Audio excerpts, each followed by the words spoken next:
विद्यार्थी मित्रमैत्रिणींनो, प्रथम भाषा मराठी कुमार भारती इयत्ता 10वी यामधील आपल्याला आज आपण जे करणार आहोत ते आहे कवितेसंबंधी त्याखालील दिलेल्या मुद्द्यांच्या आधारे कृती सोडवा. आणि यासाठी आपण आजची कविता निवडलेली आहे आश्वासक चित्र.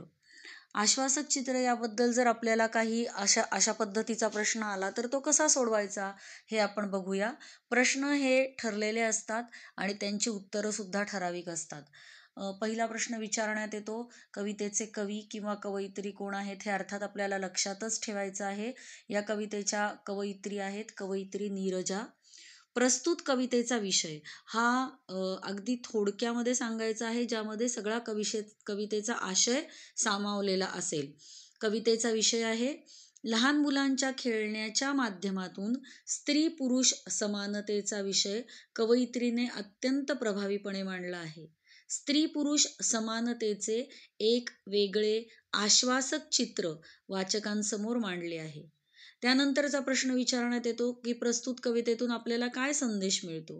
तर ह्याचं उत्तर असं लिहिता येईल, आपण पाहतो की पूर्वीपासून स्त्रीला समाजात दुय्यम स्थान मिळत आलं आहे. तिची फारशी दखल कधी घेतली गेली नाही. पण काळ समाज बदलत आहे आणि हे चित्रही बदललं पाहिजे. आता स्त्रीला कमी लेखून चालणार नाही.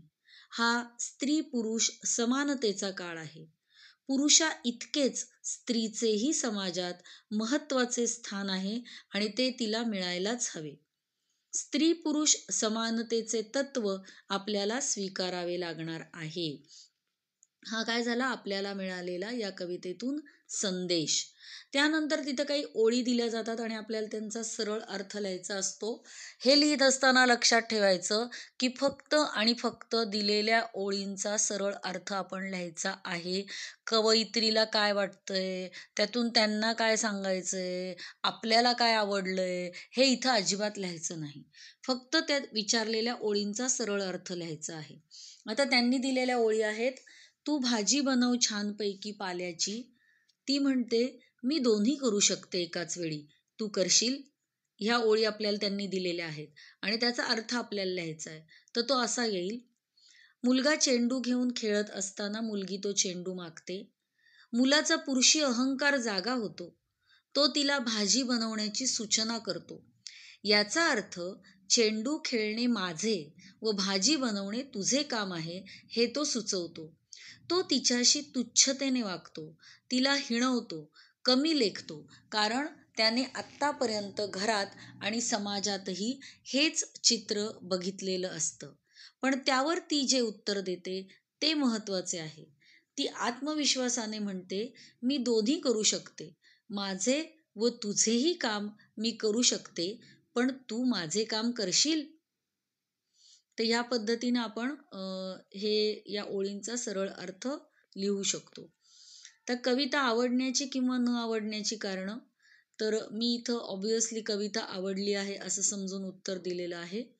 मला ही कविता खूप आवडली आहे. आजच्या पिढीची कविता आहे. स्त्री पुरुष भेदभाव न मानता समाजात वावरावे अशीच आमची ही भावना आहे. स्त्री पुरुष समानता हा अत्यंत जिव्हाळ्याचा विषय कवयित्रीनं मांडला आहे. स्त्री पुरुषाची एकमेकांना उत्तम साथ असेल तर समाज जीवन नक्कीच आशावादी व उत्तम बनेल. स्त्रीला कमी न लेखता सामंजस्याने कामे केली तर समाज जीवनही प्रगल्भ होईल. स्त्री पुरुष समानतेचे एक सुंदर आश्वासक चित्र कवयित्रीने मांडले आहे.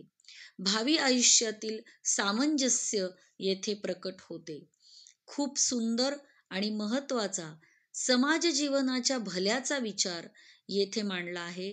म्हणून मला ही कविता खूप आवडली. आणि त्यानंतरचा प्रश्न विचारण्यात येईल शब्दांचे अर्थ. तर इथं आपण काही घेतलेले आहेत. आभाळ, आभाळ म्हणजे आकाश.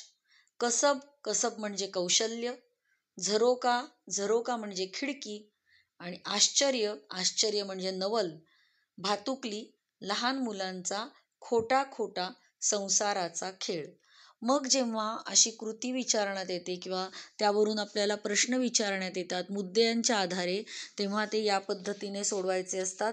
यामधील काही ठराविक मुद्दे जे आहेत ते आपण तयारच करून ठेवायचे असतात, की कवी आणि कवयित्री कोण आहेत, विषय काय आहे, किंवा संदेश काय आहे, कविता आवडण्याची कारणं काय आहेत, हे सगळीकडे समान येणार आहे. आश्वासक चित्रामधलं कुठल्याही प्रकारच्या ओळी आल्या तरी हा जो मुद्दा आहे हा समान येणार आहे. त्यामुळे हा आपण तयारच करून ठेवायचा आहे आणि जेव्हा ज्या ओळी विचारण्यात येतील त्यांचा फक्त सरळ अर्थ आपण तिथं नीटपणे, छानपणे लिहायचा आहे. जमेल मग? Okay, bye.